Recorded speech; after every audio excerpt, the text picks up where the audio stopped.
Shalom, shalom, bien-aimés. Shalom, pasteur. Nous avons un Dieu merveilleux. Amen. Amen, amen. Amen.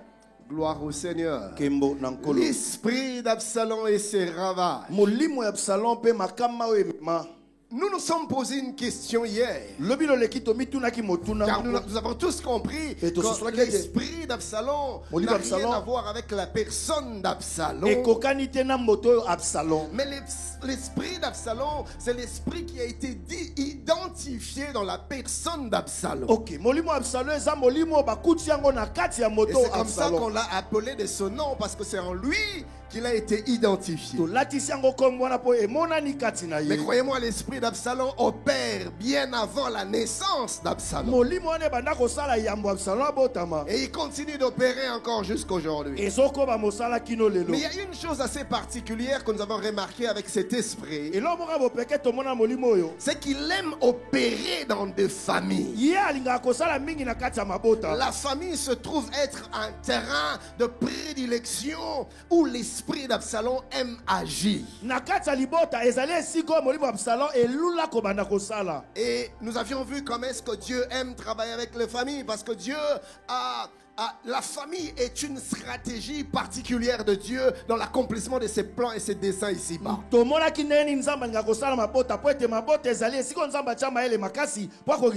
Alors la question que nous nous sommes posée, pourquoi est-ce que l'esprit d'Absalom vise tellement le cadre familial?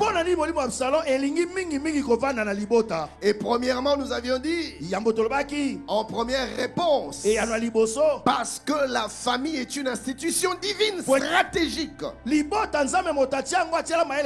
famille n'est pas une création de l'homme ni une initiative humaine, mais c'est une création, une institution divine. Et la famille est conçue, nous avions vu hier, comme un lieu de lancement où les enfants sont lancés, où les destinées sont lancées. Et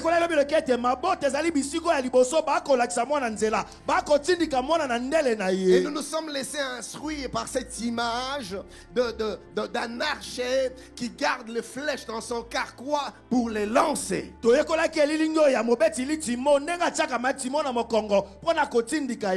Ainsi, ensemble, nous nous sommes mis à voir les différentes vertus qu'un enfant puise dans le cadre familial. Et premièrement, nous avions dit que c'est dans la famille que l'enfant tire son identité. C'est dans la famille qu'il reçoit un nom, une histoire, une appartenance. Dans la famille.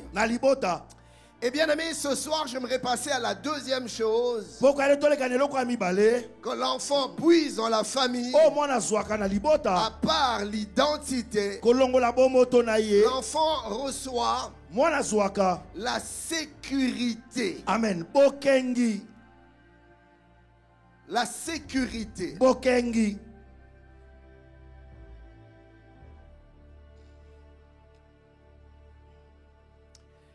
Bien aimé, notez ceci. Dans la volonté de Dieu, la famille est censée être un refuge non seulement physique mais émotionnel pour l'enfant. La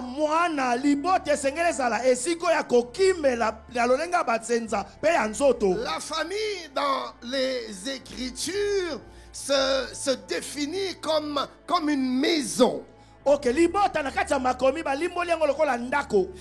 je vous en ai déjà parlé. Le concept de la famille que nous avons aujourd'hui n'est pas le même que du temps de la Bible, particulièrement de l'Ancien Testament. La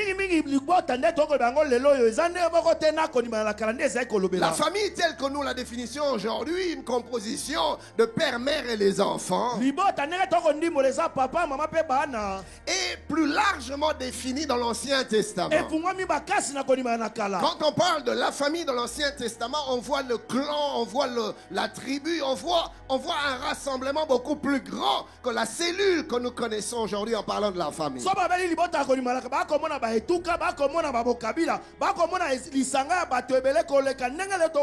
Et vous allez voir que quand la Bible parle de la famille, particulièrement le passage où on veut identifier Achan dans Juge, dans Josué plutôt.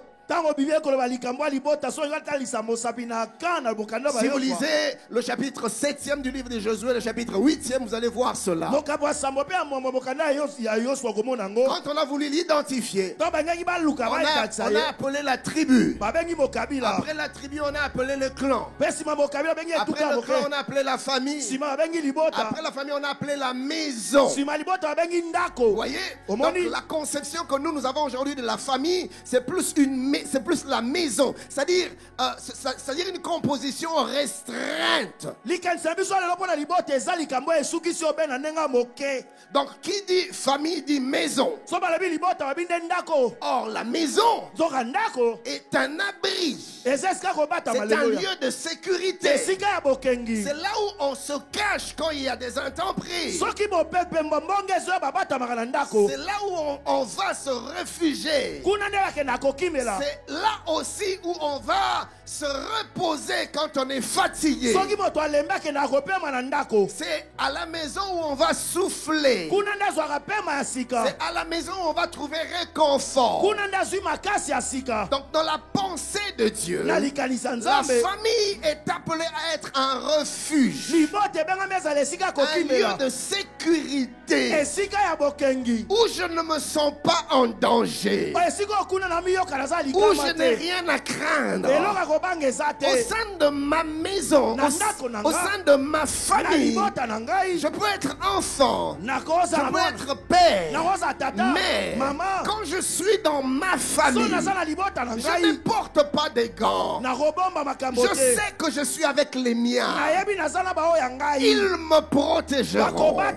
Ils ne me feront pas du mal. Je ne peux pas imaginer les frères et sœurs, les membres de ma propre famille comploter contre moi. Ça serait une anomalie. Ça serait un dysfonctionnement. Parce que la famille est le lieu d'assurance, les lieux de sûreté, les lieux de sécurité, les lieux de repos, les lieux de paix.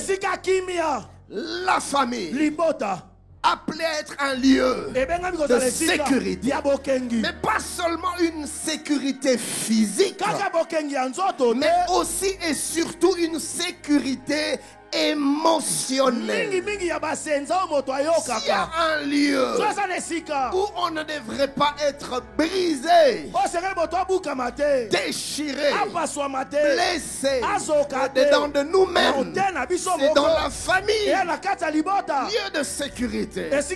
Malheureusement, s'il y a un lieu où des frères et sœurs ont été blessés, malheureusement, c'est au sein de famille. C'est dans le cadre familial, bien-aimé, qu'un enfant devait pouvoir pleurer sans honte. En dehors de la maison, on veut faire le dur. Mais en famille, on n'a pas honte de dire qu'on est faible quand on est faible. On parle librement sans peur d'être jugé, critiqué. Bien-aimé, retenez cette vérité. Quand la sécurité est absente, l'enfant va développer un certain nombre de choses. L'enfant développe la méfiance. L'enfant développe la peur d'être lui-même. L'enfant développe même la fuite. L'enfant commence à s'enfuir.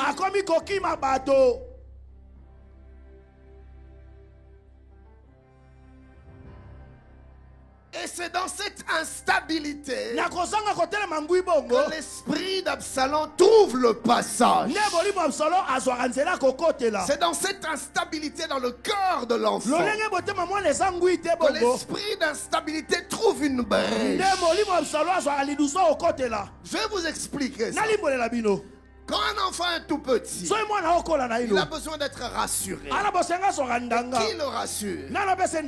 Ses parents, ses aînés, ses frères et sœurs. Et quand un enfant grandit dans une ambiance de confiance,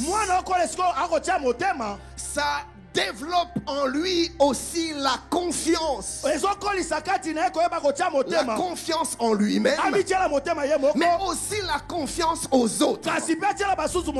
Mais quand au sein de la famille, il n'y a pas, la confiance n'a pas été établie par des blessures. C'est-à-dire là où je pensais être en sécurité, c'est là où on me blesse. Là où j'attendais protection, c'est là où on m'expose. C'est que Tamar a subi. Après avoir été violée, Maman Jolie, Tamar aurait voulu que tous ses frères et sœurs accourent pour le protéger. Tamar, qu'est-ce qui s'est passé? Est-ce que ça va? Est-ce que tu penses que tu vas t'en sortir? Tamar, est-ce qu'on peut faire quelque chose? Tamar, on va s'occuper d'Amnon. Tamar aurait voulu sentir la prise en charge de ses frères et sœurs. Mes amis, au sein de nos maisons, nos enfants ont quelquefois des douleurs qui ne demandent que soutien, qui ne demandent que consolation. Je vais nous dire une erreur que nous commettons. Nous avons tendance à mépriser, à minimiser les douleurs de nos jeunes enfants. Un enfant qui perd sa poupée et qui pleure, cette petite fille attend de toi, oh la non, Shadia, elle attend de toi consolation. Elle attend que tu lui donnes de l'espoir. Elle attend que tu dis, oh ma chérie, tu as perdu ta poupée, on va la chercher ensemble. Elle veut te voir chercher. Même si vous ne retrouvez pas, l'enfant se dit, maman a cherché avec moi. Maman considère ce que je considère. Maman valorise ce que je valorise. J'ai une place dans son cœur. Ma vie a un sens pour ma maman. Ça la construit. Ça fait d'elle une personne qui peut faire confiance.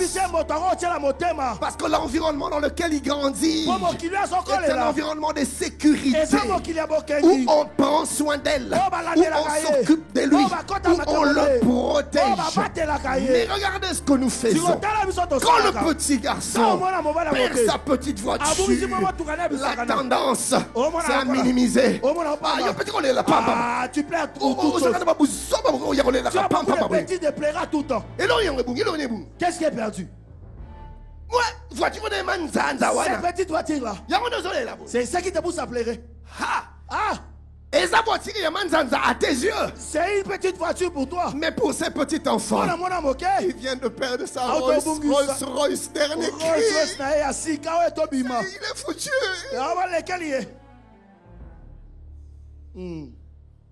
Et cette blessure que tu négliges, cette blessure que tu entretiens par des actes, des attitudes de même genre répétés, ça détruit le cœur d'enfant. Et il grandit dans une crise de confiance. Et ça développe de la méfiance. Plus tard devenu adulte, ce sera un enfant méfiant, toujours en train de soupçonner les gens. Ces groupes-là, ils sont en train de comploter contre moi. Tu ne sais pas. Je l'ai senti. Centimètres. Tu le vois? Dans la manière dont ils sont, ils me disent quoi mon sujet? Comment tu le sais? Mon cœur commence à battre comme ça. On parle à mon sujet. Méfiance. Il a du mal à croire aux gens. Il a du mal à compter sur les gens.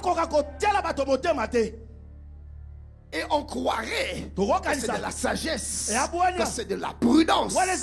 Non, c'est une anomalie. Amen. Amen.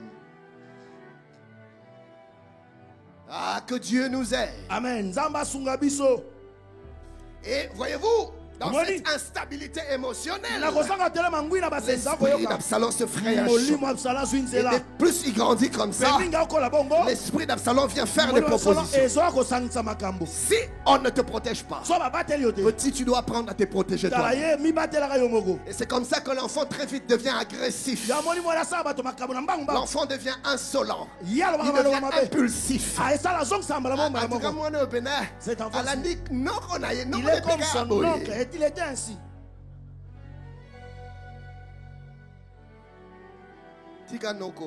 Laisse l'oncle paternel. L'esprit d'Absalom a déjà commencé à opérer. Et demain, ça devient quelqu'un d'impulsif, quelqu'un d'irascible, facilement, quelqu'un de nerveux, quelqu'un d'impulsif, de réactif. Moi, c'est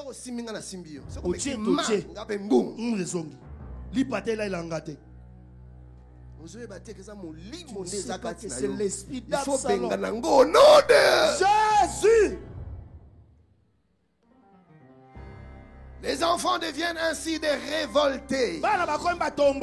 Écoutez mes amis, quand l'autorité, c'est-à-dire père, mère, maman, aîné, quand l'autorité devient instable ou injuste ou distante, l'enfant n'apprend pas la confiance, mais il développe la défense.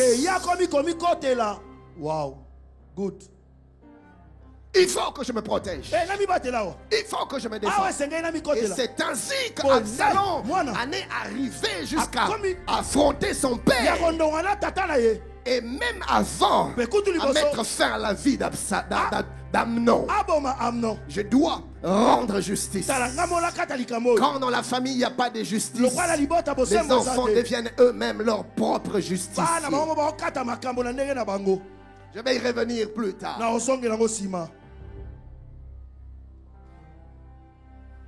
Je disais que les enfants deviennent des révoltés.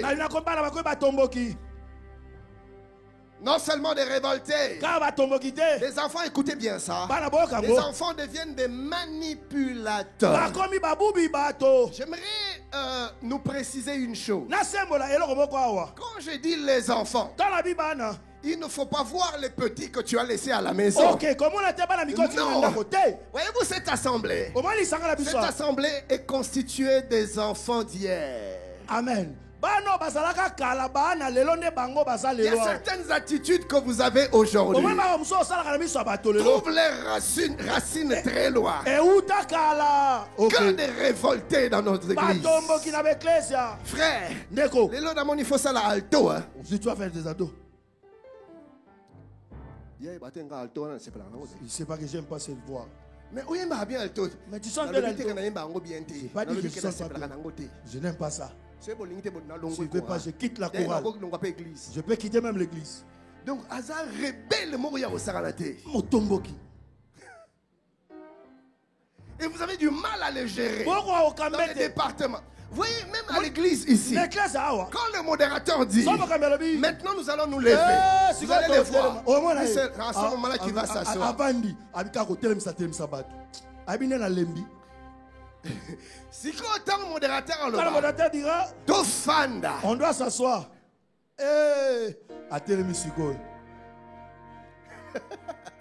Lui, il aime toujours aller à contre-courant. Quand c'est le moment de louange, tout le monde est debout, en train de chanter, lui, il s'assoit. Mais quand tout le monde est assis, la chorale chante. Lui, il se lève.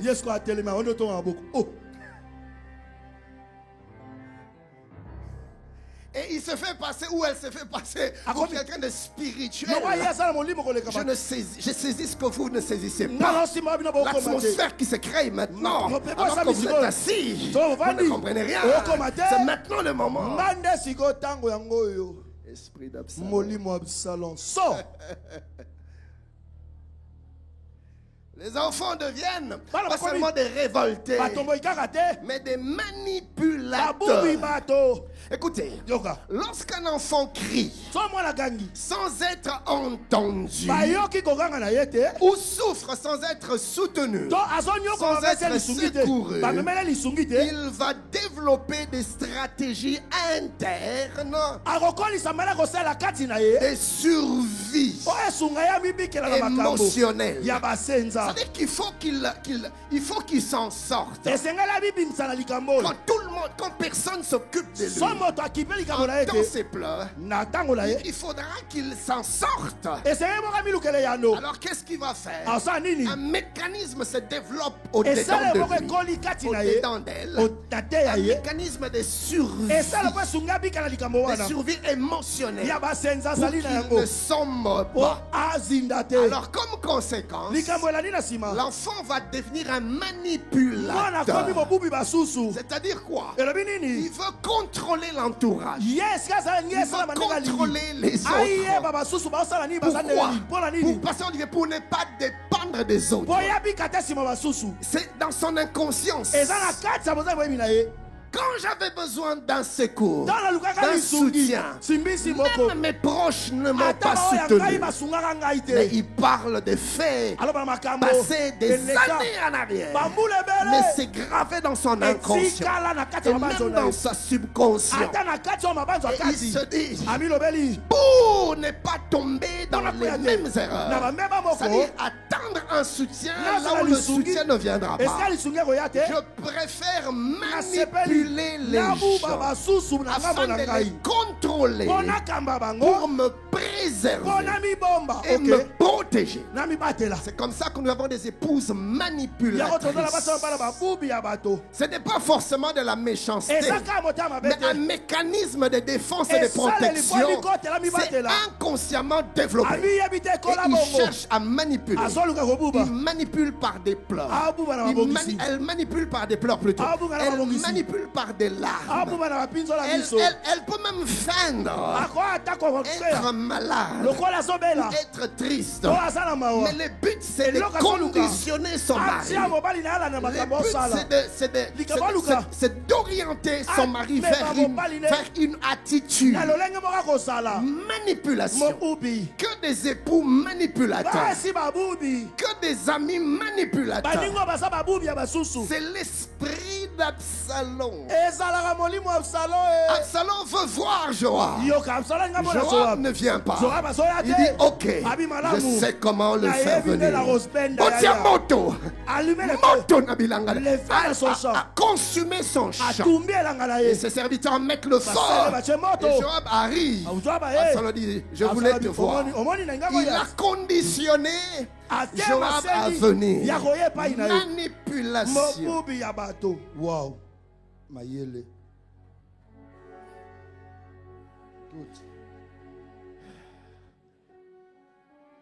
Les manipulateurs disent si je ne peux pas être compris, je vais obtenir ce que je veux, mais différemment, mais autrement. Et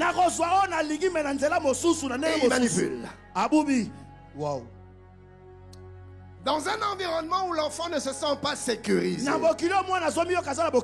il développe la révolte, la manipulation, mais également des silences, mais des silences dangereux. L'enfant devient dangereusement silencieux. Et voilà ce qui se passe. Quand un enfant grandit dans le silence, de quel silence suis-je en train de parler ici? Quand Absalom, quand Tamar a été violée, la Bible déclare, David s'irrita très fortement, mais sans aucune réaction. Il n'a rien dit à Amnon. Il n'a pas sanctionné Amnon. Rien du tout. Silence. Vous voyez? Alors quand un enfant grandit dans un tel silence où il subit des injustices, mais personne ne le défend, personne ne le protège, personne comment on dit, ne fait justice. Bien-aimé, ça l'enfouit dans un silence dangereux. Vous voyez, vous avez des enfants. C'est son jouet. Lui aussi, il a son jouet. Mais celui-ci, il va avoir et son jouet et celui de l'autre. Puisqu'il est un peu plus fort, il arrache et il part avec. Et le petit se met à pleurer. Mais le problème, c'est lequel? Le problème, c'est que maman a des préférences. Le problème, c'est que maman ne sait pas être impartiale. Maman a des partis pris.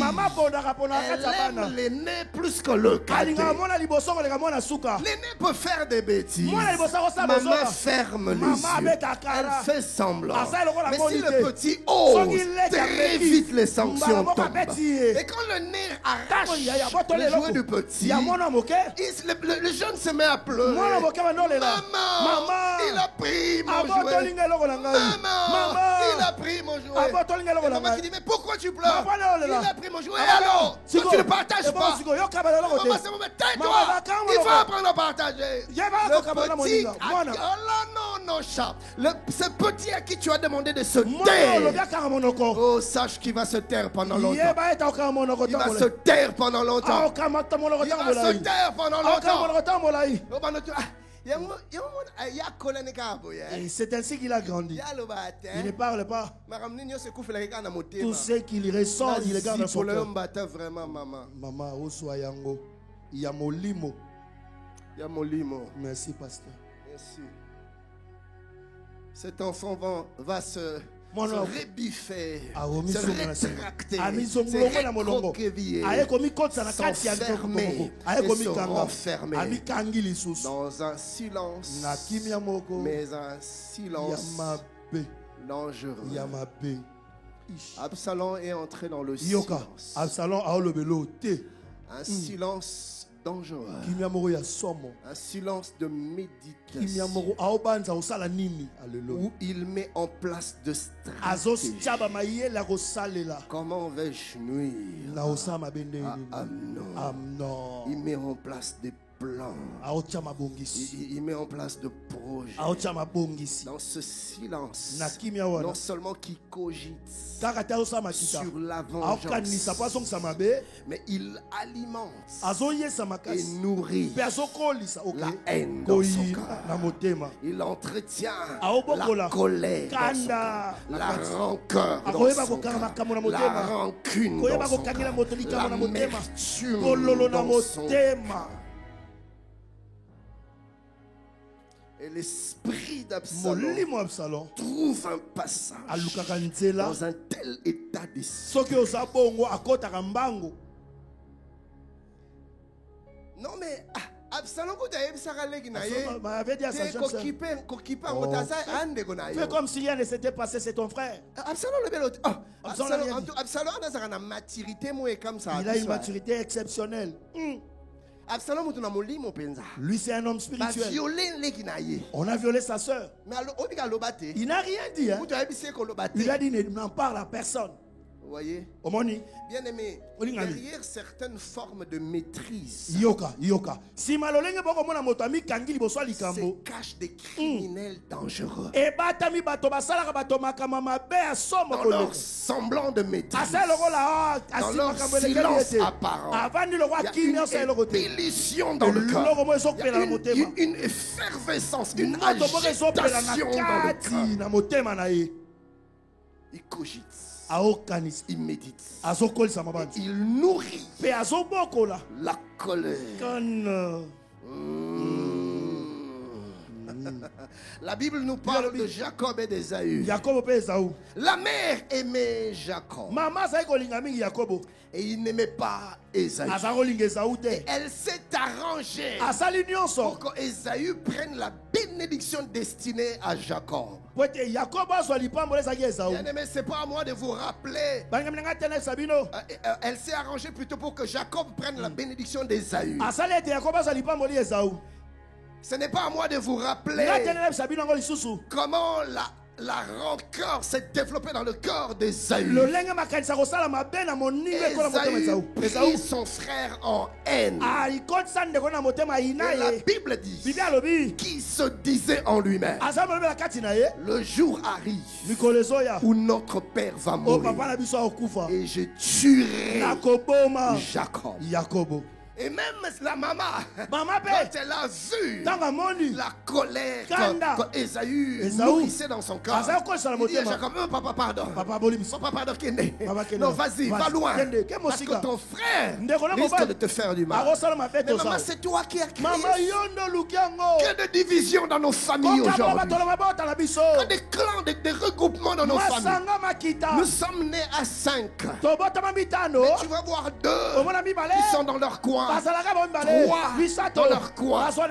Papa, si tu remarques ce genre de division dans ta maison, ne les laisse pas se développer. C'est un poison qui va détruire la famille. Et bien souvent, c'est à cause de nos attitudes à nous parents.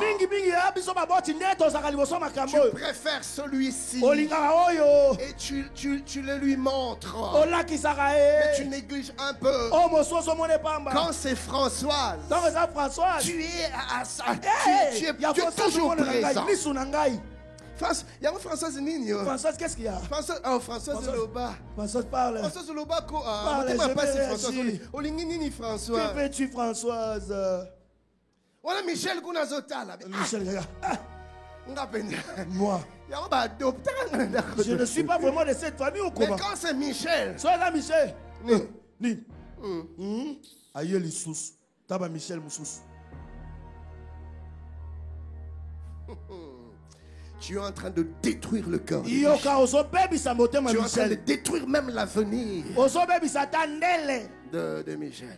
C'est comme ça qu'on a des familles brisées aujourd'hui.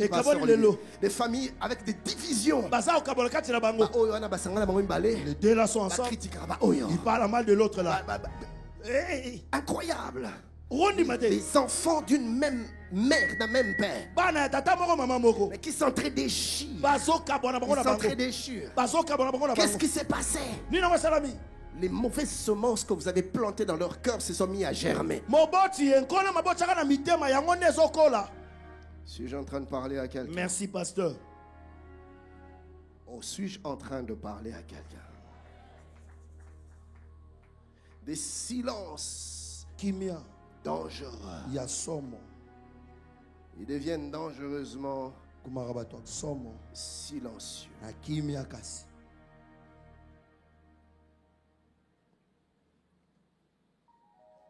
Vous voyez mes amis,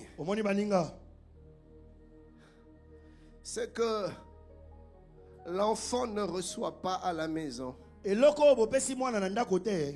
va aller le chercher ailleurs. Et parfois même contre les membres de sa famille. Parfois même contre les parents. Ah ouais. Je ne me sens pas rassuré à la maison. Je me sens rejeté à la maison. Alors je vais aller le chercher ailleurs.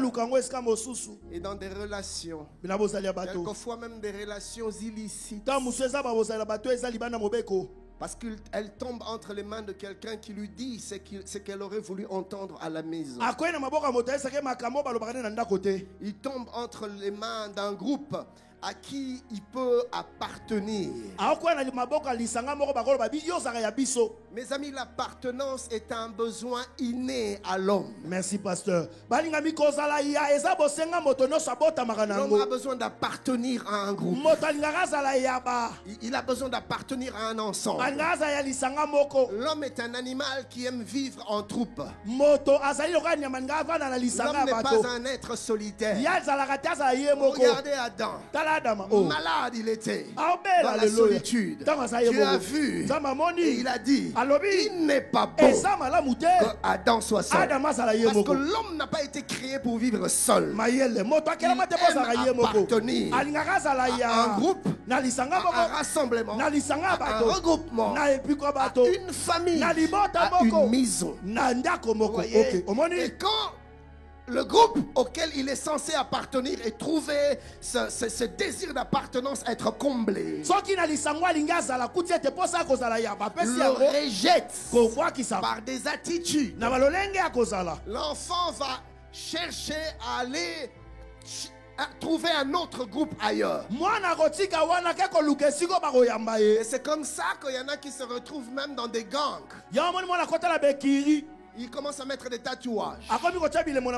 Il commence à faire des choses qui dépassent les parents. Parce que là, il se sent appartenir. Tu fais partie de quel gang? Je fais partie du gang des extraterrestres. Je fais partie des gangs des chats noirs.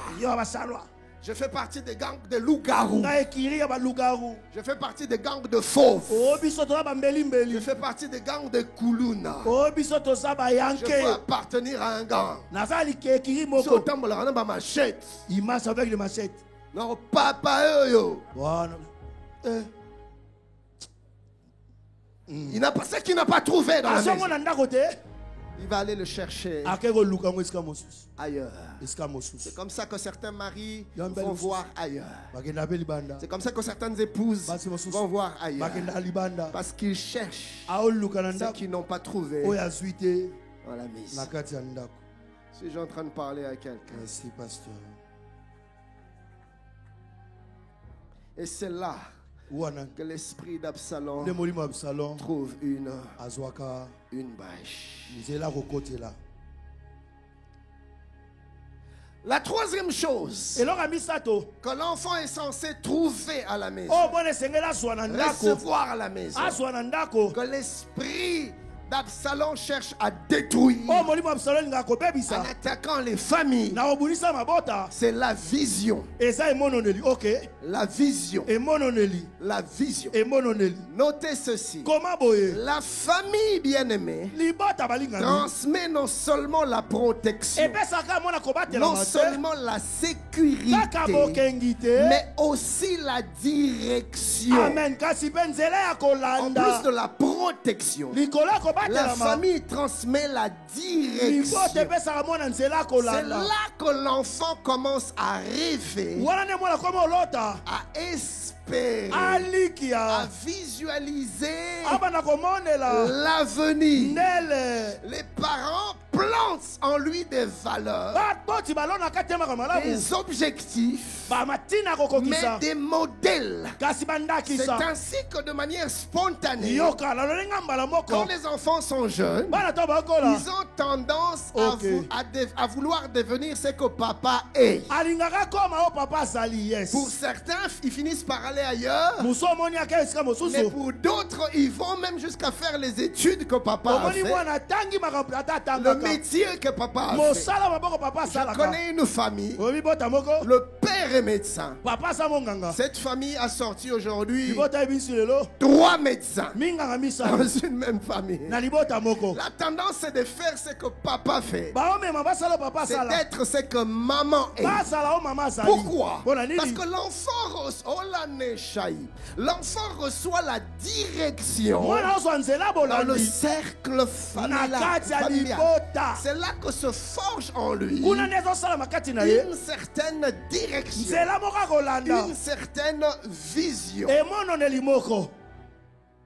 Voilà pourquoi, chers bien-aimés, nous devons travailler de manière à être de modèles dans nos maisons, des modèles de probité, des modèles de sérieux, des modèles d'intégrité, des modèles pour nos enfants, parce qu'ils voudront nous copier. Mais si dans une famille, papa n'est pas un modèle, maman n'est pas un modèle, les enfants sont perdus. Et puisque la tendance, c'est d'aller chercher ailleurs ce qu'ils ne trouvent pas à la maison, l'enfant va sortir à l'extérieur pour chercher des modèles, chercher des références.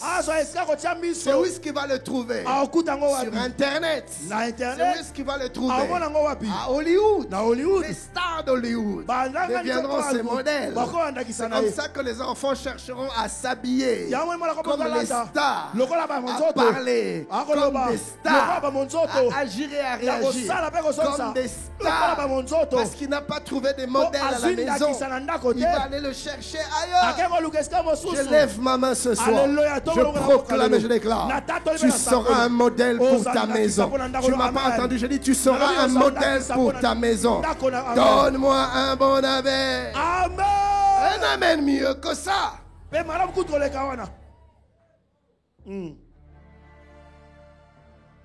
Écoutez ceci.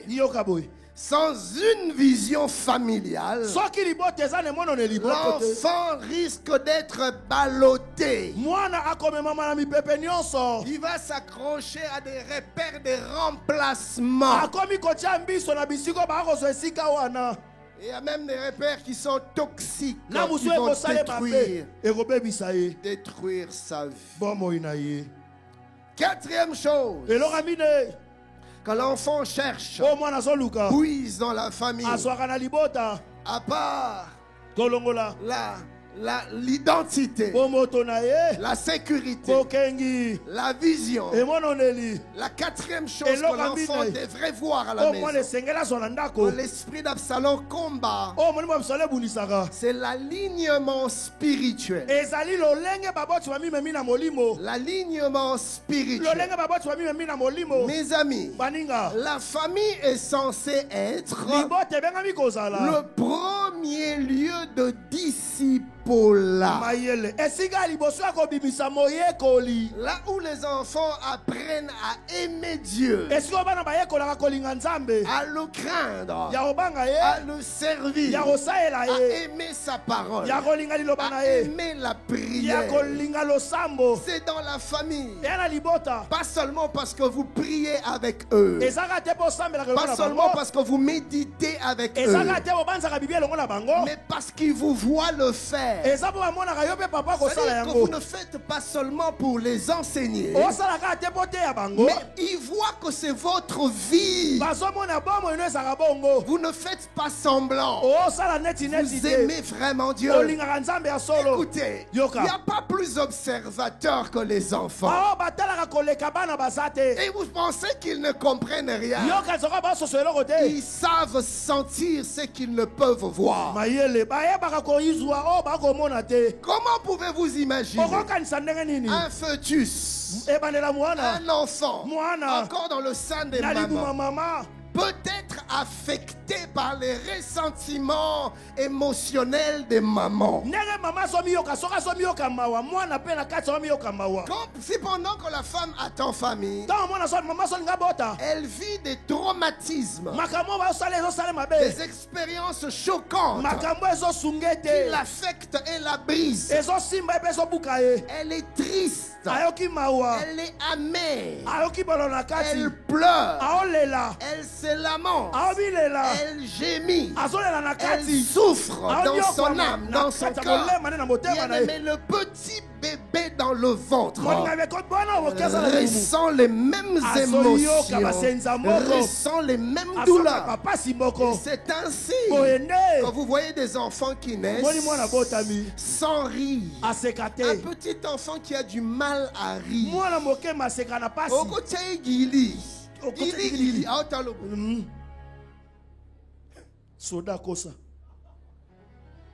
C'est des influences qu'il a reçues dès le sein de la mère. Les enfants sentent percevoir même des choses qu'ils ne peuvent voir. Quand ils sont tout petits, Pasteur Serge, ça voit que papa et maman ne s'entendent pas. Ils font semblant. Il y a comme une atmosphère qui se dégage à la maison, positive ou négative, que les enfants ressentent et perçoivent. Non seulement qu'ils captent cela, mais ça les influence.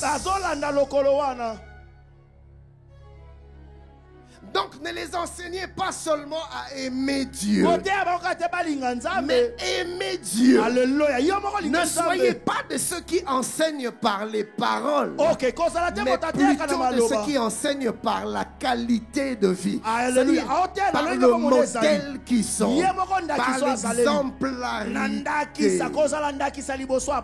Yes. La Bible déclare dans Deutéronome 6, 6 à 9, et ces commandements que je te donne aujourd'hui seront dans ton cœur. C'est là que ça commence. Ça doit être dans ton cœur avant autre chose. Dieu commence par dire ça doit être d'abord gravé dans ton cœur. Donc tu dois d'abord vivre cela toi-même. Tu dois d'abord intérioriser, expérimenter cela dans ta propre vie. C'est seulement que la suite vient. Au verset 7e, Dieu dit: tu les inculqueras à tes enfants. Parce que Dieu sait que si ce n'est pas d'abord dans ton cœur, ça sera difficile que tu les inculques aux enfants. Car l'homme ne donne que ce qu'il a. Alléluia. Si tu as la parole dans le cœur, tu donneras la parole à tes enfants. Ainsi Dieu commence par lui dire: tu le garderas dans ton cœur. Et seulement après, tu les inculqueras à tes enfants. Et tu en parleras quand tu seras dans la maison, c'est-à-dire en famille. Chers parents, parlons de Dieu dans nos maisons. Parlons de Dieu à nos enfants. Parlons de Dieu. Il n'y a aucun héritage que tu peux laisser à tes enfants qui dépasse le nom de Dieu dans leur vie. Tu peux leur laisser des maisons, tu peux leur laisser des comptes en banque, mais ces choses éphémères finiront par passer. Combien n'avons-nous pas vu des familles nantis dont le père avait beaucoup d'argent, mais une fois que le père meurt, la famille se déchire, les enfants s'entretuent, c'est des pensées à gauche, des pensées à droite, des divisions par-ci, des séparations par-là, des haines et des inimitiés entre les frères d'un même sang. Comment pouvez-vous expliquer cela?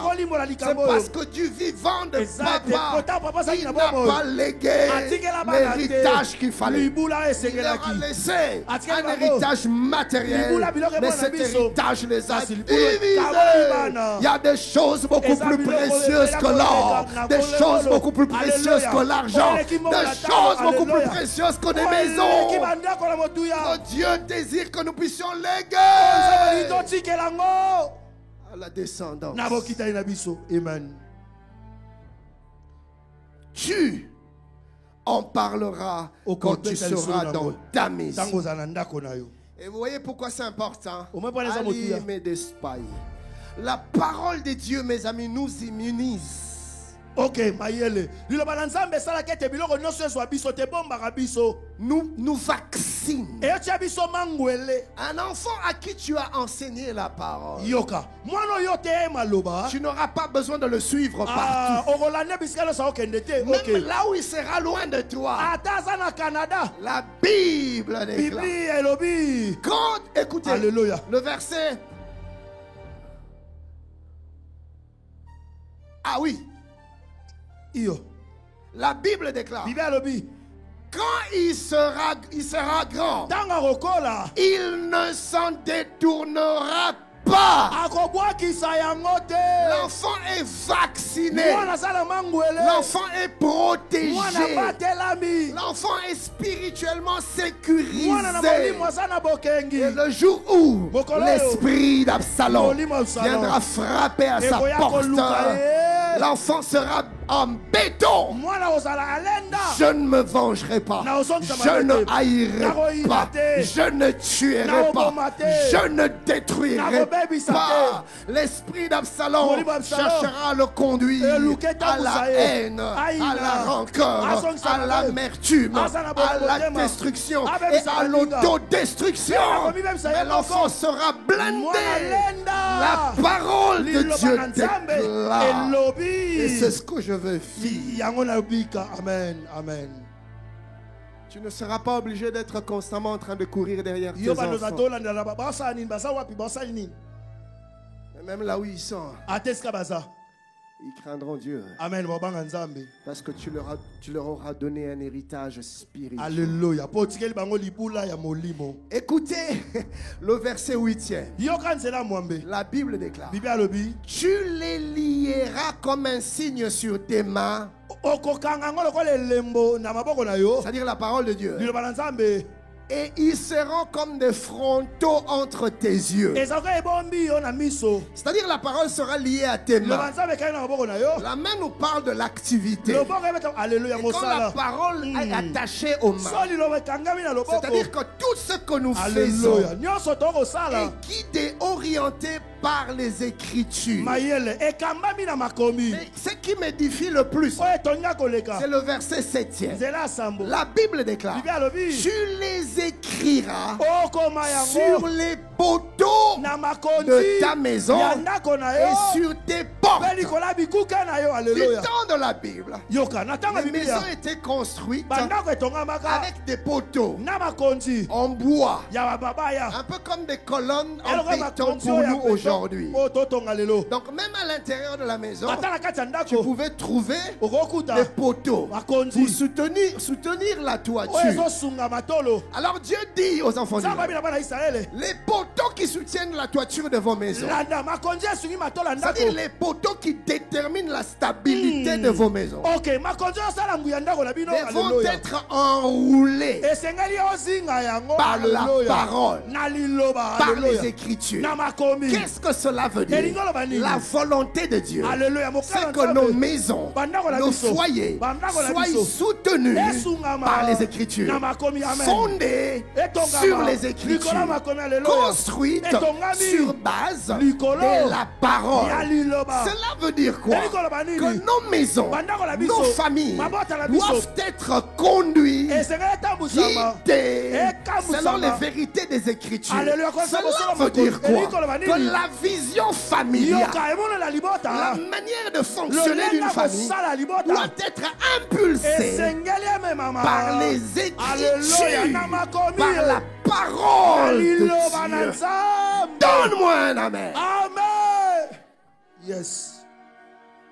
Et Dieu continue en disant: pas seulement écrit sur les poteaux de ta maison, mais aussi sur les portes. Les portes nous servent à entrer dans une maison. C'est-à-dire, dès l'instant que tu adhères dans cette maison, tu dois passer par la parole. Il n'y a pas d'adhésion en dehors des Écritures. Pour faire partie de cette famille, tu dois te soumettre à la parole. La parole est l'autorité suprême de nos maisons, l'autorité suprême de nos familles. Nous ne faisons pas ce que nous voulons, mais nous faisons ce que Dieu dit. Je lève ma main, je déclare: la parole de Dieu sera le fondement de ta maison. Tu ne m'as pas entendu. Je dis: ta famille sera bâtie, construite sur les saintes Écritures. Au nom de Jésus. Bien-aimé dans le Seigneur, Jésus pouvait dire à Pierre, alors qu'il lui a dit la vérité sur qui il était: tu es Christ, le Messie, celui qui devait venir, l'envoyé de Dieu. Jésus lui dit: ah bien, ce n'est ni la chair ni les sangs qui t'ont révélé ce chose, mais mon Père qui est dans les cieux. C'est-à-dire l'Esprit de Dieu t'a révélé cette parole.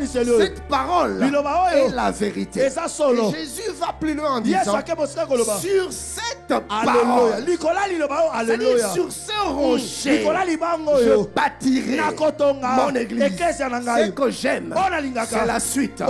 Jésus dit, les portes de séjour des morts ne prévaudront point contre elles. C'est-à-dire, les ténèbres n'auront pas raison d'elles. Les ténèbres n'auront pas les dessus sur elles. Les ténèbres n'auront pas la victoire sur elles. Qu'est-ce que cela nous enseigne? Toute maison, toute famille bâtie sur la parole est fondée sur le roc. Et les portes de séjour des morts ne sauront prévaloir contre elles. Si ta famille est construite sur Christ, les sorciers pourront toujours s'élever, les occultistes pourront toujours se liguer, mais toute arme forgée contre toi sera nulle et sans effet. Ainsi la Bible déclare, ils te feront la guerre, mais ils ne te vaincront pas, car je serai avec toi pour te délivrer, dit l'Éternel. Ainsi la Bible déclare, tu seras au-dessus et pas en bas. Je te donnerai la supériorité sur toutes les nations. Je lève ma main, je déclare que ta famille sera inébranlable. Les vents souffleront, mais ta famille sera semblable à une maison bâtie sur le roc. Ta maison ne sera pas secouée. Tu auras une maison stable et tes enfants seront heureux. Ton couple sera un couple stable et les ténèbres ne pourront pas détruire ni ton foyer, ni tes enfants, ni ton conjoint, ni dans les spirituels, ni dans les matériels. Bien-aimé, parce qu'il n'y a aucune arme qui puisse percer les murailles des Écritures. Tu seras inébranlable. Ta maison sera inébranlable.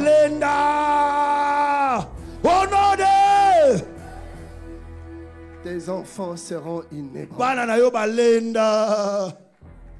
Yes.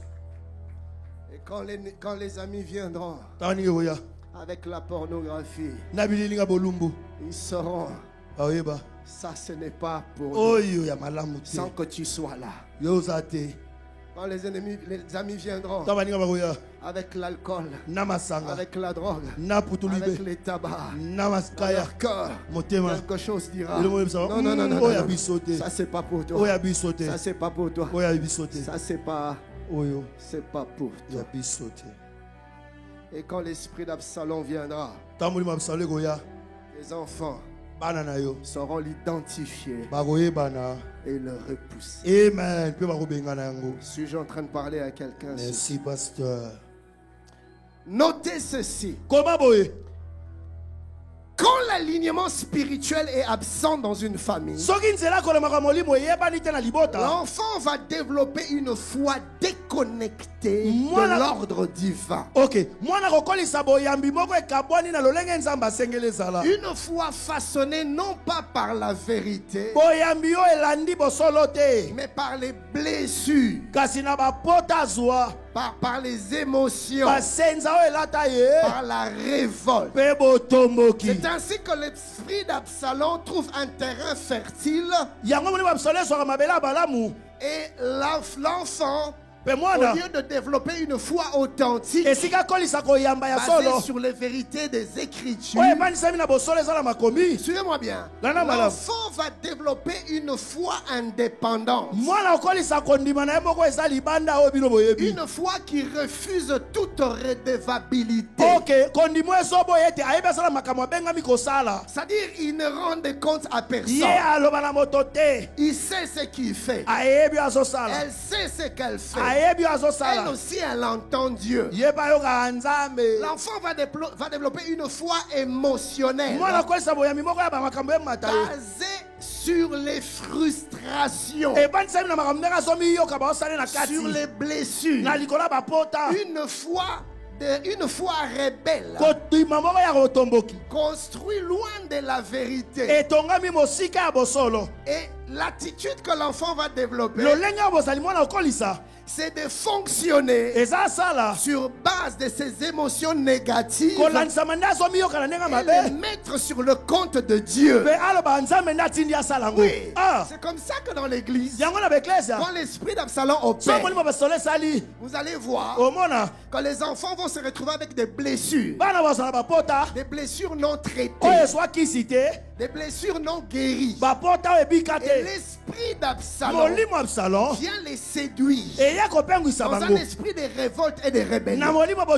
L'enfant va dire, vu que je ne me retrouve pas ici, je ne me sens pas en sécurité ici, je vais aller ailleurs. Je vais aller construire ma propre structure. Et c'est comme ça que plusieurs ministères ont commencé. Des ministères qui ont été lancés sur base de blessures. Parce qu'on ne lui donnait pas le micro, parce qu'on ne lui donnait pas la parole. Et il est sorti. Il est allé créer sa propre église, son propre ministère. Et sur le compte de Dieu. Non, papa. Le Seigneur m'a dit, j'ai senti dans mon cœur, l'esprit m'a convaincu. J'ai une orientation. Je dois commencer une œuvre. Je dois lancer un ministère. Non, ce n'est pas un ainsi dit l'Éternel. C'est un ainsi dit les frustrations. Ce n'est pas un ainsi dit Dieu. C'est un ainsi dit les blessures. Les blessures ont forgé en lui, en elle, une foi rebelle qui lui fait entendre une voix de rébellion qui confond avec la voix de l'esprit. Et l'enfant commencera à fonctionner à l'opposé des valeurs de ses parents, à l'opposé des valeurs de la famille. Parce qu'à cause de ces blessures non traitées, non guéries, il se met à se formater lui-même ses propres convictions qu'il argumente, qu'il justifie pour poser certains actes. Ainsi Absalom dit, il tuerait Amnon. Et après avoir tué Amnon, ce n'était pas suffisant. Cet esprit continuait à l'agiter, à la vengeance, à la colère, à la rébellion. Je me lèverai contre mon père. C'est des frustrations non traitées, des blessures non guéries. Je voudrais dire à quelqu'un, ne reste pas dans les silences. Ne garde pas les blessures dans le cœur. Apprends à en parler. Tu dois t'ouvrir. J'en parlerai demain. L'importance de s'ouvrir. Pourquoi l'esprit d'Absalom vise le cadre familial? Premièrement, parce que la famille est une institution divine. Deuxièmement, parce que le cœur humain croit naturellement en la famille. Je vais l'expliquer. Notez ces deux affirmations. Premièrement, le cœur de l'homme se confie sans filtre à ses proches. Voyez-vous, mes amis, un enfant va instinctivement se confier aux membres de sa famille. L'enfant ne se pose pas de questions. Tu peux placer un petit enfant dans un lieu surélevé, en pleine obscurité. Tu éteins tout. Tu lui dis petit saute. L'enfant ne va pas hésiter. Il va seulement te dire, papa, tu vas m'attraper. Tu dis oui, je vais t'attraper. L'enfant ne voit même pas si tu es placé au bon endroit. Il va sauter. C'est instinctif. Dans un cadre familial, l'enfant va faire confiance. L'enfant va se lâcher. Il n'a aucune barrière naturelle. Il attend protection, justice, sécurité, encouragement, consolation. Et il est convaincu qu'il l'aura. À côté de papa, il l'aura. À côté de maman, il l'aura. À côté de ses frères et sœurs. Et c'est instinctif. Il n'a aucune méfiance. Il fait confiance. Une confiance totale. Voilà pourquoi il ne met pas de gants. Il sait qu'ici, on va me protéger. On ne me fera pas du mal. Maintenant écoutez, c'est précisément cette forte attente-là. Tu as cette totale confiance. C'est cette confiance, cette attente qui rend la déception si dévastatrice quand elle provient de la famille. Il vous aime tellement. Il croit en vous tellement. Il attend de vous tellement. Il ne peut pas s'imaginer que vous allez le briser, que vous allez le trahir, que vous allez lui faire du mal. Ainsi, quand le mal arrive, la douleur est profonde. La douleur est intense. C'est papa qui m'a fait ça. C'est maman qui m'a fait ça. C'est Yaya qui m'a fait ça. Voilà pourquoi, mes amis, je reviens en insistant. Ne méprisez pas les larmes de vos enfants. Ne minimisez pas leurs cris de cœur. L'indifférence face à leur douleur peut les détruire. Parce qu'ils attendent tellement de nous.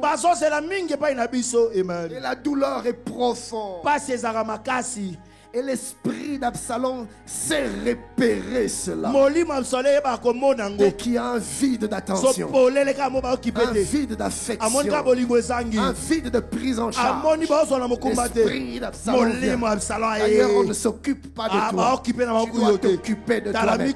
On ne te protège pas. Tu dois te protéger toi-même. On ne te défend pas.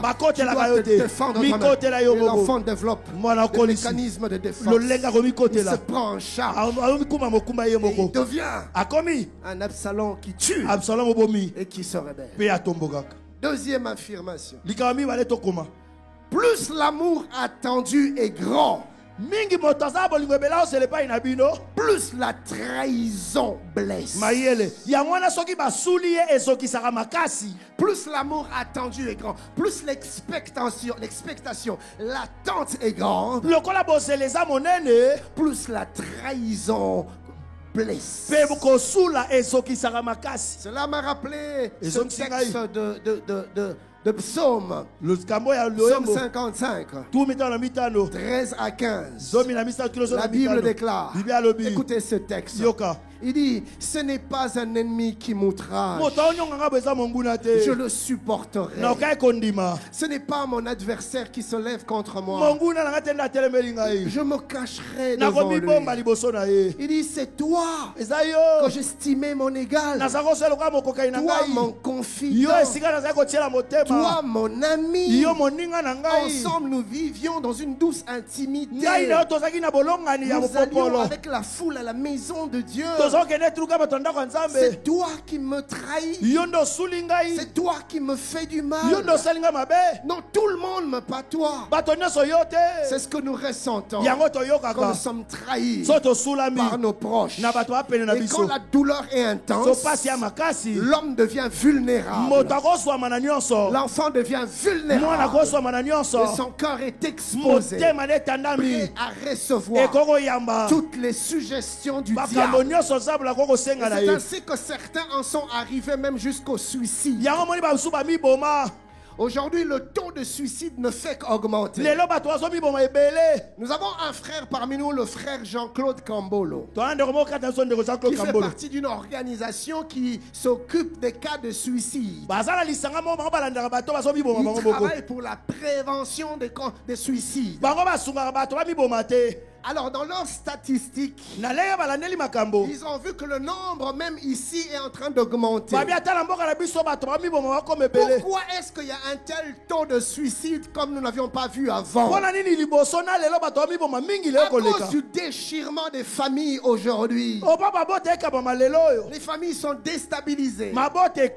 Ils vivent ensemble, mais ils ne sont pas ensemble. Papa sort le matin, il rentre le soir. Maman également. Ils n'ont pas le temps pour les enfants. Les enfants deviennent des self-made men. C'est-à-dire qu'ils se construisent eux-mêmes. Pas des modèles, pas des références, pas de sources d'inspiration, pas des lieux de ressourcement. Ils se débrouillent. Dans la maison, c'est article 15. Dieu pour tous, chacun pour soi. Les enfants sont des débrouillards émotionnel. Et qu'est-ce qui se passe? Perdus au milieu de ce grand vide, ils deviennent vulnérables et ils ne savent supporter les douleurs, les blessures, parce qu'ils n'ont pas, on leur a pas appris à faire confiance. Et à la moindre douleur, ils cherchent une montagne pour se jeter. Il va dans le trou du métro pour se jeter. Il cherche des produits nocifs à ingurgiter pour se donner la mort. Il prend une corde attachée pour se pendre. Quand des familles perdent leurs enfants, il y en a qui ne se tuent pas physiquement, mais qui se tuent émotionnellement. C'est-à-dire pour moi, l'amour est un mot banni de mon dictionnaire. Elle est devenue aigrie. Il devient amer. Il ne sait pas aimer. Écoutez mes frères, j'ai pensé encore ce matin. Apprenez à vos enfants à faire de câlins. C'est une expression d'affection dont les enfants ont besoin. La plupart d'entre nous n'avons pas grandi dans ça. Ce qui fait qu'aujourd'hui, quand quelqu'un veut te faire un câlin, au pic là, tu n'as pas grandi dans ça. Pour toi, c'est une agression. Il dépasse le limite. Non, je ne connais pas ça. Quand quelqu'un te dit « Oh, je t'aime », il faut que ça bien. Je t'aime bien. Bien, ça va. Je t'aime beaucoup. Je t'aime.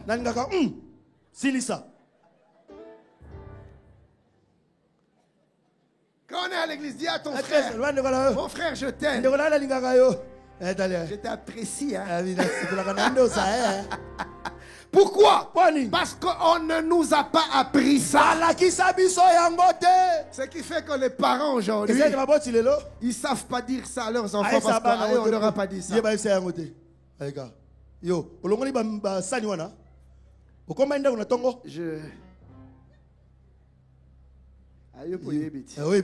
Complété. Les parents ont du mal à dire ça à leurs enfants parce qu'on ne leur a pas dit ça. Mon frère, il faut le faire. Je t'annonce déjà, au début, ça sera difficile. Tu auras l'impression de fonctionner à contre-nature. Je t'aime.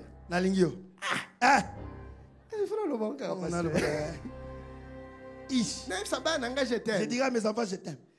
Galore. J'ai complété. À terre. Tu reviens après. On n'a pas reçu ça. On ne sait pas donner. Et quand à cela s'ajoutent les certains actes d'injustice ou certains abus qui créent des blessures et des frustrations. Certains en arrivent jusqu'à effacer le mot amour, le mot affection dans leur dictionnaire. Ils deviennent implacibles. Ils deviennent froids.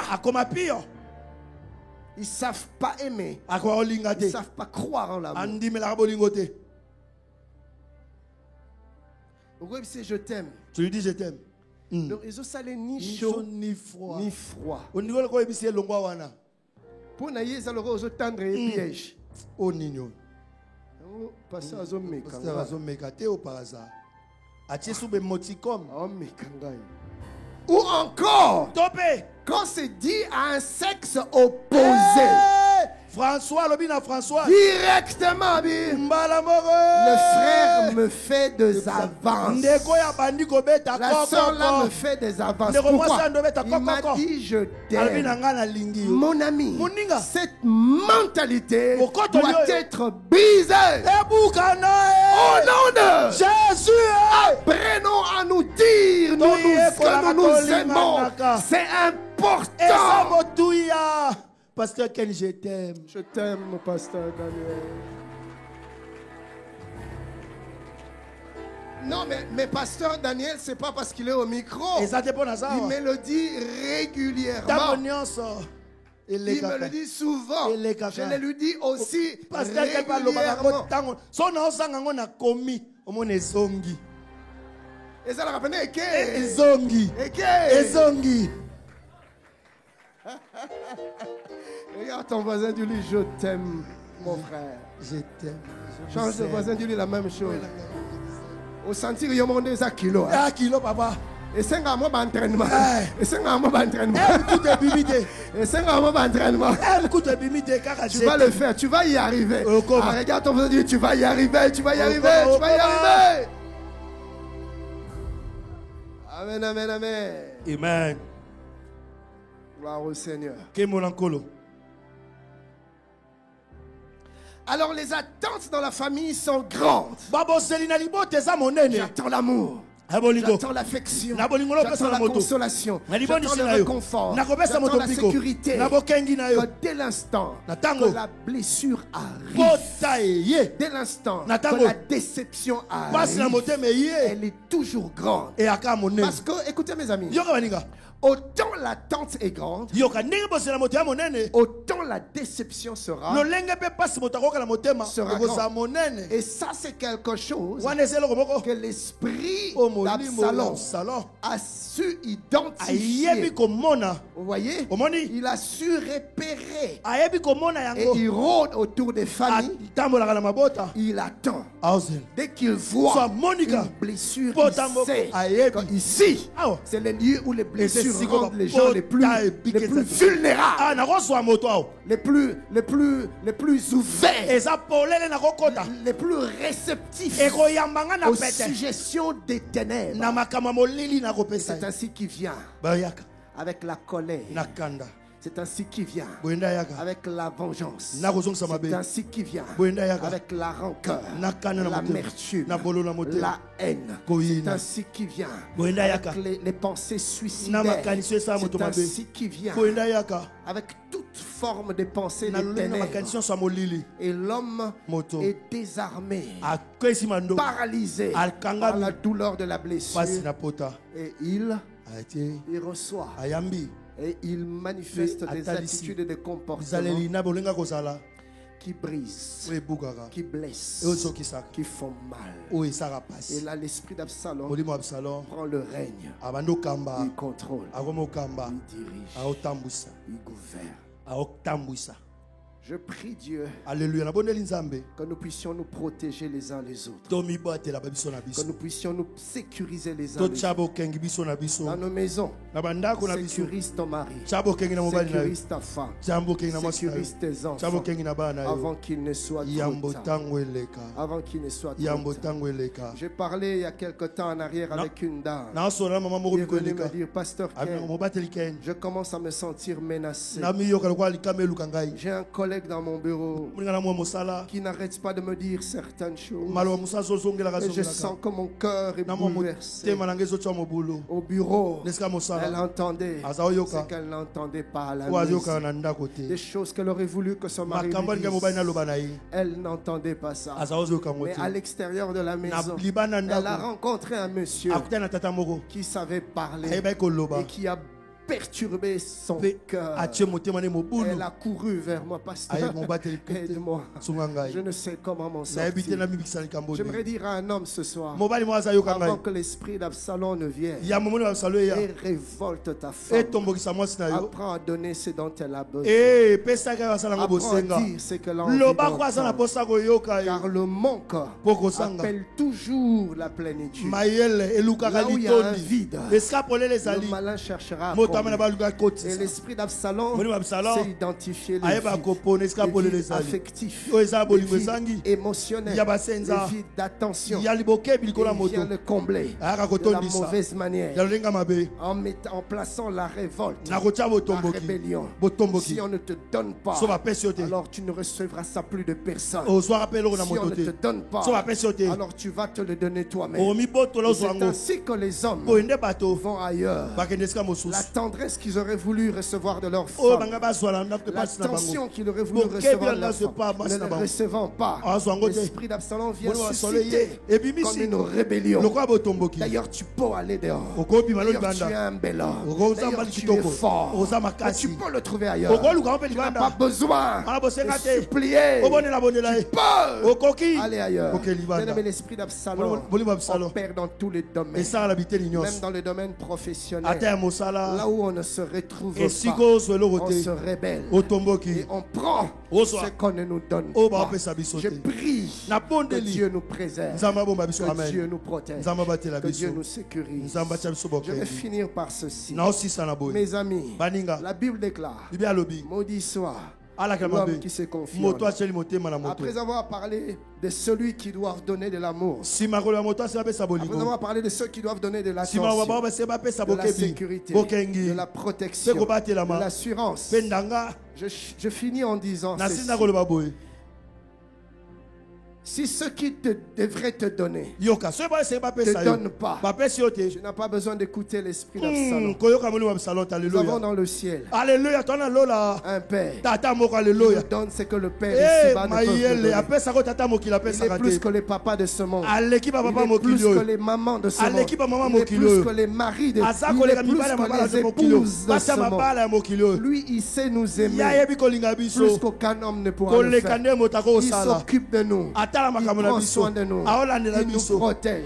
Lui, il ne dort ni ne sommeille. Ses regards sont fixés sur nous. Il nous sécurise le jour comme la nuit. Même quand nous sommes plongés dans un profond sommeil, lui, il est là. Il nous sécurise. Il garantit nos pas. Il nous protège des accidents, des flèches du malin, des pièges de l'ennemi, des assauts des adversaires. Il est pour nous un père aimant. Il est pour nous un papa responsable. Je voudrais dire à quelqu'un, tu n'as pas besoin d'écouter l'esprit d'Absalom. Ce que les hommes ne te donnent pas, va les chercher au bas de la croix. Ce que le mari ne te donne pas, tu n'as pas besoin d'aller le chercher chez d'autres hommes. Tu peux le chercher dans la présence de Dieu. Ma fille, ce que ton père ne sait te donner, tu peux le trouver dans la présence du Seigneur. Apprends à passer du temps dans la présence de Dieu. Ne regarde plus Dieu comme le créateur lointain, mais que Dieu devienne ton Père. Rapproche Dieu de toi et rapproche-toi de Dieu. Et je peux te promettre, même avant que tu ne t'en rendes compte, il aura déjà guéri tes blessures. Il aura déjà asséché tes plaies. Il sait le faire. Sa présence adoucit nos blessures. Son onction guérit nos plaies. Laisse Dieu s'approcher de toi. Approche-toi de Dieu. Laisse Dieu t'inonder. Laisse son esprit te remplir. Il est capable de combler les vides créés dans nos cercles familiaux. Là où les hommes sont absents, Alléluia. Dieu s'est fait près. Alléluia. Tu n'as aucune raison d'écouter la voix de l'esprit d'Absalom. Dedans de ton cœur, tu peux entendre la voix du Père. Amen. Dire, fils, je t'aime. Comme aucun homme t'a aimé. Ma fille, je t'aime. Comme personne ne t'aime. Tu as du prix à mes yeux. Tu as une valeur inestimable. Pour toi, j'ai tout donné. Même mon fils, le seul que j'avais, je l'ai donné pour t'avoir. Car tu représentes tellement pour toi. Je t'aime d'un amour éternel. Je t'aime d'un amour éternel. Ainsi dit l'Éternel. Je veux que tu saches que je t'aime d'un amour éternel. Je ne te décevrai jamais. Je ne t'abandonnerai pas. Je ne te délaisserai pas. Même quand tu ne sens pas ma présence, sache que je suis là. Même quand tu ne me vois pas, sache que je suis là. Je ne me séparerai jamais de toi. Tes péchés, je sais les pardonner. Tes faiblesses, je sais les relever. Je suis la force dont tu as besoin. Je suis l'espoir et l'espérance que tu cherches. Je suis la paix dont ton cœur a besoin. Je te donnerai le repos. Je te donnerai la paix qui dépasse et surpasse toute intelligence. Ainsi dit l'Éternel. Ne compte pas sur les hommes. Tu seras blessé. Tu seras déçu. Tourne tes regards vers moi. Et tu ne seras pas confus. Ainsi qu'il est écrit, mon peuple ne sera plus dans la confusion. Je lève ma main ce soir. Je proclame et je déclare. Tu ne seras plus confus. Tu ne seras plus dans la confusion. Je suis venu annoncer à un cœur blessé. Le temps de pleurs est terminé. Le temps des larmes sont finis. Jésus est là. Il est celui qui a dit, je vous enverrai le consolateur, un autre moi-même. Le consolateur est là. Lui ne nous quitte pas. Il nous rassure. Oh, je prie Dieu que tu ouvres les oreilles de ton cœur et que tu entendes la voix d'amour du Père qui te rassure. Il est avec toi. Il ne t'abandonnera pas. Il ne te délaissera pas. Il console ton cœur et il te donne sa paix. Reçois la paix de Dieu. Oh, je lève ma main, je déclare que le repos de Dieu sera ton partage. Je prophétise sur toi. Les larmes de tes yeux vont sécher. Les pleurs de ton cœur vont s'arrêter. Dieu est en train de changer ton deuil en allégresse. Les cris de deuil, il les change en cris d'allégresse. Reçois des transports d'allégresse. Reçois les transports d'allégresse. Au moment où je suis en train de parler, le ciel est en train de s'ouvrir. Il y a une onction particulière qui tombe sur ces lieux. C'est une onction de guérison, une onction de réconfort, une onction de consolation, une onction de restauration. Il est en train de penser les blessures. Il est en train d'ôter les douleurs. Reçois cela dans le nom de Jésus. Reçois cela dans le nom de Jésus. Finis l'amertume. Reçois la joie de Dieu. Finis l'amertume. Reçois le repos de Dieu. Je m'en vais proclamer que la haine quitte ton cœur. Cette haine que l'esprit d'Absalom enfoui dans ton cœur. Au moment où je suis en train de parler, la haine est en train de partir. La rancune est en train de te quitter. Au nom de Jésus, esprit de colère, je t'intime l'ordre de libérer ce cœur. Tu libères son cœur dans le nom de Jésus. Je m'en vais briser la rancune au nom de Jésus. Toi qui es devenu incapable d'oublier, incapable de pardonner, je brise l'esprit d'Absalom. Je brise l'esprit de rancune. Je brise maintenant. La rancune est brisée au nom de Jésus. Tu es devenu un rancunier à cause des actes que tu as subis, à cause des les abus que tu as connus. Je brise la rancune. Au moment où je suis en train de parler, la rancune tombe. La rancune tombe. Les portes de prison sont en train de s'ouvrir. Nous avons nos mains levées et nous recevons. Sakita Plameta, Labimandali Prekita, Sobra Bibanelesha. Rimande Bloya. Il y a un souffle de restauration. Il y a un souffle de guérison qui touche les corps maintenant, qui touche les corps, qui guérit le corps, qui console les corps. Mais tu le reçois. Ça se passe au plus profond de toi. Oublie le passé. Ainsi qu'il est écrit, ne vous souvenez plus des événements passés. Voici, je suis sur le point de faire pour vous quelque chose de nouveau. Dieu me dit de te dire qu'il te fait entrer dans une nouvelle saison. Une saison où tu vas oublier les peines d'autrefois, où tu vas oublier les douleurs d'autrefois, où tu vas oublier les larmes d'autrefois. C'est une saison de repos, une saison de réjouissance. Il a décidé de le faire. Reçois cela dans le nom de Jésus. Reçois cela dans le nom de Jésus. Reçois cela dans le nom de Jésus. Je suis en train d'extirper de ton corps toute forme d'amertume. Je les arrache de ton corps.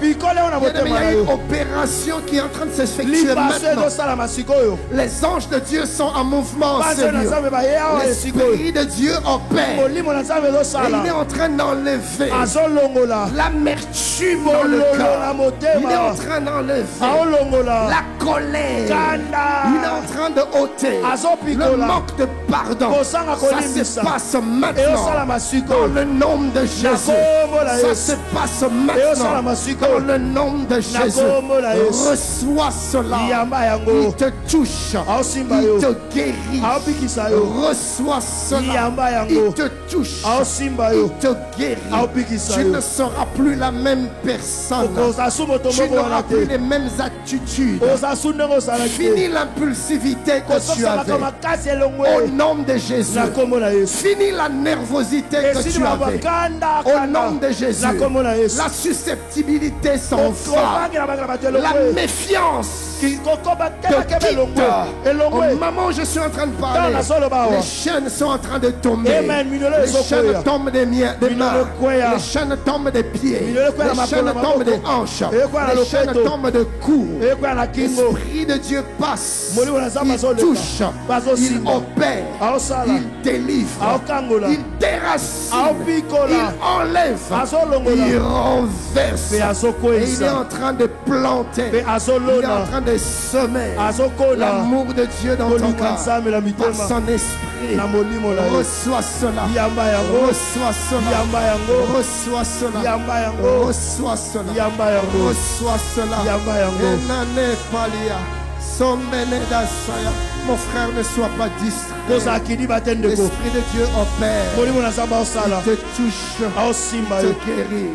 Reçois cela. Ania bateli abas.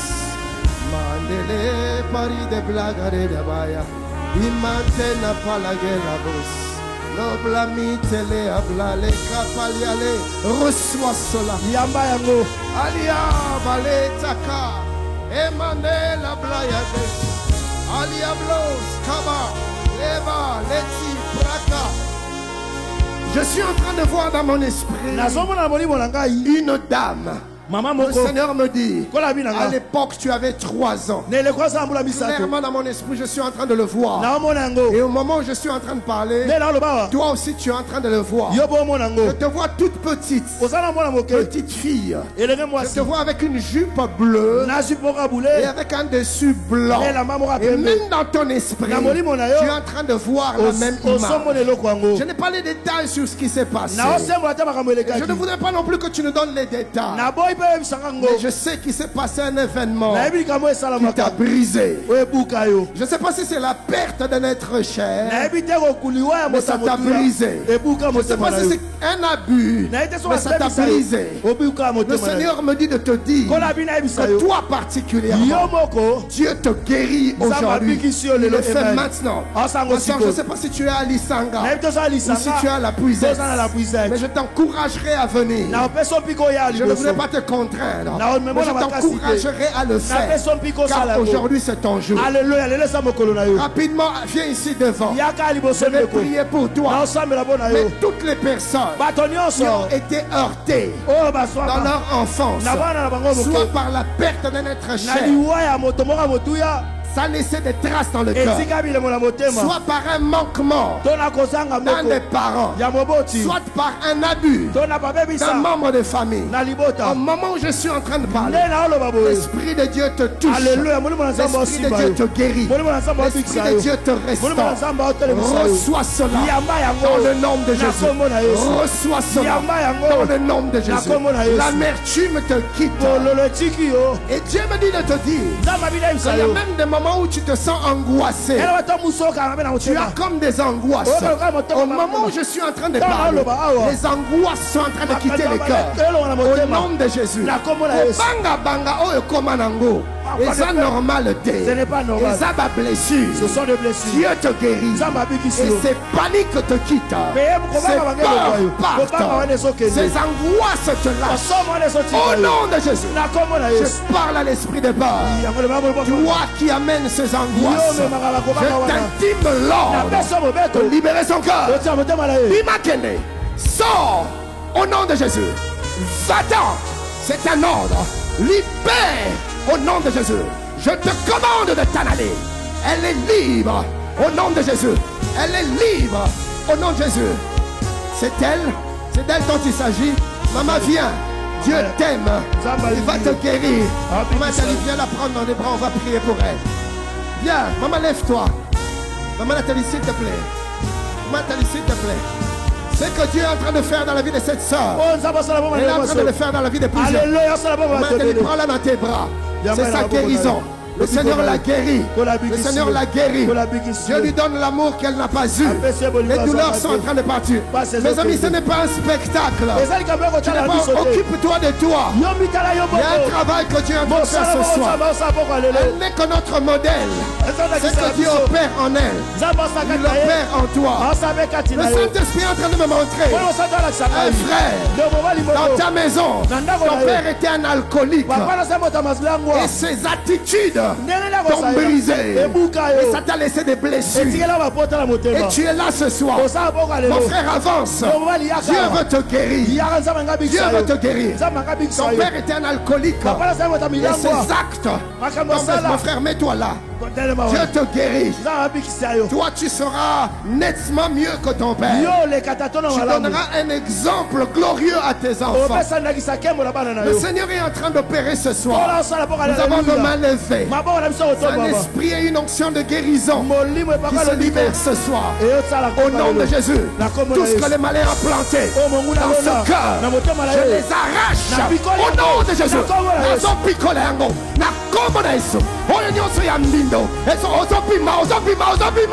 Au nom de Jésus. Ragadada, Repaï, Rokota, Rekatakatakata.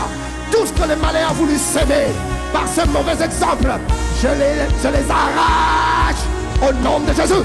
Je les arrache au nom de Jésus. Toi, tu seras différent. Toi, tu seras différent. Toi, tu seras différent. Au nom de Jésus. Dis avec moi, paix. Oh, je n'entends pas. Paix. À dater de ce soir, je proclame et je déclare: aucune blessure ne conditionnera ma destinée. Je vivrai à l'image et à la ressemblance de Christ. Je refuse d'être désorienté, d'être conditionné par les blessures du passé. Je proclame et je déclare: aucune amertume, aucune rancœur, aucune haine, aucune colère ne persistera dans mon cœur. Au Au nom de... Tu claques tes mains, tu parles sur toi-même. Prie, mon ami, prie avec sérieux. Prie avec sérieux. Prie avec sérieux. Hey, Amada. Hey, Abraham. Haria Brogonelelelelelaba. Amadaya. Elamaya. Elananaga. Ia Brokoto. Prie, prie, prie, prie, prie. Oui. Ia Bragidelelelelelamamasha. Ulabokoshe. Ilabara. Zuprepata. Riba baba baba.